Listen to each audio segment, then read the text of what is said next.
Saya sering tekankan dalam pengajian saya begini, ikhwas sekalian, tolong kalau masa lalu kita begini yang akan saya jelaskan, sudahlah, tapi anak-anak jangan begitu. Kita ini sekarang seringkali tertahan hati kita untuk bisa memahami tauhid kepada Allah, menggantungkan nasib kepada Allah. Apa sebabnya? Sebab utamanya, ikhwas sekalian, karena kita terlalu terpengaruh dengan dongeng-dongeng manusia. Di dalam agama kita tidak ada dongeng. Dongeng itu artinya cerita fiktif, dikarang-karang, baik untuk menceritakan seorang tokoh yang fiktif atau untuk membuat orang lain tertawa. Kenangan manusia dalam Islam tidak dikenal itu. Jangan antum ceritain anak antum begini-begini nih, bohong semuanya. Antum mau lihat fakta lapangan. Mickey Mouse, apa itu Mickey Mouse? Hah? Tikus. Tikus yang fiktif lagi. Tikus itu, ikhwas sekalian, dalam agama kita, tikus itu diberikan istilah dalam hadis fuwaisiqah. Tahu apa artinya fuwaisiqah? Binatang yang buruk yang boleh dibunuh, tikus itu. Bahkan dikatakan oleh Ibnu Sirin rahimahullah dalam buku beliau Ta'wil Mimpi, diambil dari hadis Nabi SAW, semua hewan yang boleh dibunuh dalam agama, gitu kan, termasuk tikus di sini. Kalau seseorang mimpi melihat tikus, berarti dia mimpi keburukan. Dan Ibnu Sirin menekankan dalam banyak athar yang sahih bahwasanya kalau laki-laki mimpi tikus, kalau dia mau menikah atau dia sedang hidup dalam kehidupan sosialnya, berarti ada wanita yang buruk sedang mendekati dia. Mimpi tikus. Berarti tikus dalam Islam ini simbol buruk, bukan simbol baik. Kalau perempuan mimpi dia mau nikah, kemudian misalnya dia mimpi istikharah, dia mimpi tikus mendekati dia, apalagi menggigit bajunya, berarti laki-laki itu buruk. Begitu pemahaman dalam Islam. Apa kata Nabi SAW? Kalau malam hari, padamkan lampu-lampu kalian, ya. Karena jangan sampai fuwaisiqah, tikus, ya, datang dan mengakukan itu. Pernah Umar bin Khattab membawa kepada Nabi SAW seekor tikus yang ditangkap di rumah beliau. Ditangkap oleh Umar bin Khattab, dipegang, dibungkus, dibawa, gitu kan. Dikatakan, ya Rasulullah, ini tadi, ya, mengganggu di rumah saya, boleh saya bunuh? Kata Nabi SAW, boleh. Ternyata pada saat itu, waktu Nabi SAW lagi duduk, ada sumbu, ada seperti kalau kita sekarang lampu, ya, zaman dulu itu api. Tikus itu tiba-tiba waktu ditaruh di depan Nabi SAW jalan, subhanallah, dengan hikmah Allah, tikus itu menarik sumbu itu, dia bukan lari. Jatuhlah api tadi membakar sejadah Nabi SAW, tempat beliau, kain yang beliau pakai sujud, sholat, gitu kan. Lalu kata Nabi SAW, sesungguhnya, ya, tikus-tikus ini ditunggangi oleh syaitan untuk merusak barang-barang kalian. Sebagaimana kalian lihat sekarang. Apa yang antum ambil pelajaran dari kisah Mickey Mouse? Dari kisah kosong, bohong, fiktif.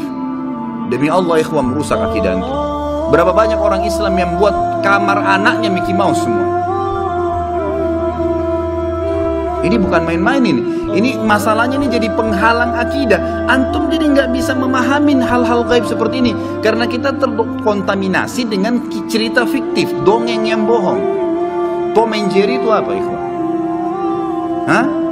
Cerita bohong, fiktif. Tikus berantem sama kucing. Pernah antum lihat tikus berantem sama kucing? Hah? Yang ada kucing makan tikus, ya. Nggak pernah tikus berantem sama kucing. Nggak ada sejarahnya. Tapi dibuat rekayasa kisah di situ bahwa saya bisa. Kalau antum nonton, antum oh iya ketawa lucu. Anak antum kalau nonton lihat apa kira-kira? Yang dia tangkap, oh boleh orang pukul-pukulan. Dan orang dipukul sama apapun tidak mati. Mau kena strum kah, mau jatuh dari tangga kah, mau kepalanya gepeng kah, nggak apa-apa. Ini ngapain orang Islam ini? Kenapa jadi begini? Gitu. Apa yang dirangkap oleh anak kita nanti adalah cerita-cerita dongeng. Kalau antum datangkan cerita hakikat nanti yang benar tentang masalah kematian, malaikat maut, surga neraka, dia sulit tangkap karena dongeng ini sudah menjadi tameng buat dia. Jangan, ikhwan sekalian. Nggak ada manfaatnya sama sekali, gitu kan? Spiderman, Batman, ada itu benar. Antum sudah tahu belum fakta lapangan? Di Amerika waktu pertama diterbitkan film Spiderman, cuma disembunyikan datanya. Ini ada buka di majelis ini, ikhwas sekalian. Itu waktu diputar pertama kali dan banyak anak-anak nonton, banyak sekali anak kecil mati karena loncat dari apartemen. Itu faktanya, tapi disembunyikan supaya filmnya itu laku. Karena nggak ada orang bisa loncat terbang seperti itu, mustahil. Tapi dibuat cerita fiktif, seakan-akan itu adalah tokoh pahlawan dunia. Jadi orang-orang pun berharap nanti, oh nanti akan ada kalau manusia luar negeri, luar angkasa datang. Rekayasa nggak ada. Luar angkasa bagi kita tuh penghuninya malaikat, nggak ada itu. Ya. Dibuat cerita fiktif, bohong semua, merusak akidah kaum muslimin. Nggak boleh, gitu kan?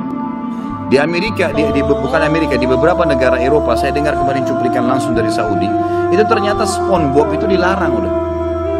Apa itu SpongeBob? Spon untuk bersihin piring, dibuat cerita bohong. Kerja di satu restoran di dalam lautan, ini dari mana ceritanya? Nah, kira-kira apa yang jadi apa anak antum nonton itu? Susah. Kenapa antum tidak balik, ikhwas sekalian? Saya sampai bilang sama istri saya, tadi termasuk ke sini saya bilang, kita harus benar-benar bisa mendidik anak kita dengan Islami, betul-betul. Kalau perlu sementara liburan pun, yang jadi masalah gitu kadang-kadang. Kita kalau liburan, kalau lagi musim liburan, kemarin banyak keluhan dari ikhwan dan akhwat, kita nggak tahu mau bawa anak kita kemana Ustaz. Akhirnya pergi juga ke tempat hiburan seperti orang umumnya, pergi kolam renang, lihat auratnya orang lain, ya, pergi kemana, ya, tiap saat ada liburan langsung ke mall, dengar musik. Anak-anak antum ini sedang terdidik dengan pola itu. Kenapa nggak buat mereka cinta dengan majelis ilmu, ikhwas sekalian? Saya terus terang kagum kemarin. Sampai saya salut melihat ada anak kecil diajak sama ayahnya di Kalibata. Di taklim saya lagi bahas menyari muslim. Dia dekatin saya setelah taklim, dia bilang, Ustaz, alhamdulillah saya bisa ketemu langsung. Biasanya saya cuma ikutin Ustaz dari YouTube. Baik, alhamdulillah Pak, saya bilang gitu. Terus dia bilang, ini anak saya Ustaz, mungkin anaknya 7 tahun. Ini anak saya Ustaz. Saya pertama dengarkan ceramah Ustaz 2 kali, 3 kali, saya rayu dia sampai dia dengar. Sekarang Ustaz, ini anak saya nggak bisa tidur kalau nggak dengar ceramahnya Ustaz. Setiap malam 7 tahun dia nggak bakal tidur kecuali dia sudah ambil ceramahnya Ustaz, didengarin sampai dia sambil tidur. Kalau 7 tahun udah dengar ceramah kayak antum dengar sekarang di majelis ini, umur 50 tahun jadi apa dia? Hah? Bagaimana ibadahnya orang itu? Jadi ikhwas sekalian harus kita bisa ubah, karena pemahaman tentang Allah Azza wa Jalla itu akan ada tameng-tameng, maksiat kepada Allah, cerita-cerita fikih dongeng itu membuat kita jadi tertameng, gitu kan? Harus diangkat itu, nggak boleh ada, nggak boleh ada. Cintakan kepada majelis ilmu, downloadkan di HP-nya itu bukan game lagi, gitu kan? Yang ada sudah tentang surah Al-Quran, ini loh nak, surah Naba, ini artinya ini, surah Naml artinya ini, kisahnya seperti ini, sambil Anda juga belajar, gitu kan? Coba diubah pola itu, karena kalau tidak akan lahir generasi Rabbani, akan terlahir generasi yang sama saja. Kita sayangkan semoga Allah kasih hidayah beberapa kaum muslimin hamil di luar nikah sebelum nikah, gitu kan? Sekarang anak gadisnya ada, dibebasin, dia pikir supaya seperti dia, prestasi hamil di luar nikah. Haram, zina. Anak itu nggak boleh dinisbatkan kepada laki-laki pemilik sperma kalau memang itu hasil zina. Bagaimana bisa dianggap prestasi? Sudah dibiarin, gitu kan?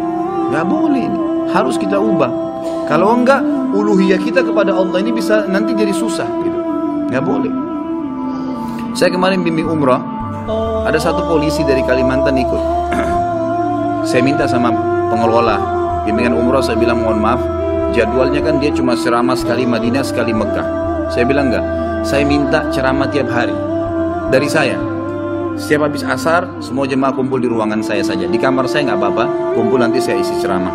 Ustaz nggak apa-apa, nggak apa-apa. Yang penting jangan pada saat kita safar, lagi keluar kota, lagi ke Mekah, lagi ke Madinah. Kalau saya lagi kosong, setiap hari silakan tanya jawab, kesempatan. Kita berharap ini menjadi aset akhirat kita mereka ini. Subhanallah, ada satu anak polisi itu. Sekali dia dengar ceramah saya waktu di, saya Allah alam hidayah, bukan karena saya, hidayah di tangan Allah SWT. Dia dengar ceramah sekali, rupanya anak ini tertarik.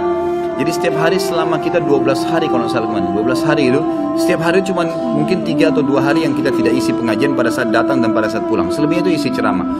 Hari pertama dia datang, dia dengar ceramah, rupanya dia pulang. Saya tidak tahu nih, nanti ayahnya cerita. Setiap hari kedua, hari ketiga, terus sampai kita mau balik, anak ini setiap saya ceramah di depan saya langsung duduk. Saya lihat dia pun ambil HP-nya, HP sendiri dia rekam. Saya pikir ayahnya suruh gitu. Gak lama kemudian pas lagi tur city di Mekah, lalu ayahnya bilang, Ustaz, ini anak saya, semenjak dengar ceramahnya Ustaz, gitu, dia kalau saya terlambat habis asar nih, sudah mau sholat asar di Masjid Nabawi atau Masjid Haram, ayo Pak, ayo ayah cepat, Ustaz sudah mau ceramah habis asar. Dia tarik tangan saya. Kalau saya terlambat saya dimarahin Ustaz sama anak saya. Anaknya itu kalau nggak salah 8 tahun umurnya. Diremarahin sama dia, ayah ini gimana? Saya sudah tahu dari ayahnya. Begitu dia datang ceramah saya lagi, saya bilang, Masya Allah, kamu senang dengar ceramah? Iya Ustaz. Dan saya berharap, subhanallah kalimatnya, saya berharap Allah jadikan saya seperti Ustaz punya ilmu. Anak 7 tahun, 8 tahun ngomong gitu. Bayangkan bagaimana kalau kita masukkan dia ke ilmu, gitu kan? Bukan hiburannya ke tempat yang salah, ke situ. Itu luar biasa itu. Sampai dia rekam sendiri di HP-nya, dia ijtihad sendiri gitu kan? Dia bicara seperti itu. Itu banyak contoh-contoh seperti ini. Jadi jangan sampai, kalau antum bisa rasakan keimanan dengan umur yang sekarang, coba buat anak-anak kita rasakan lebih kecil daripada kita.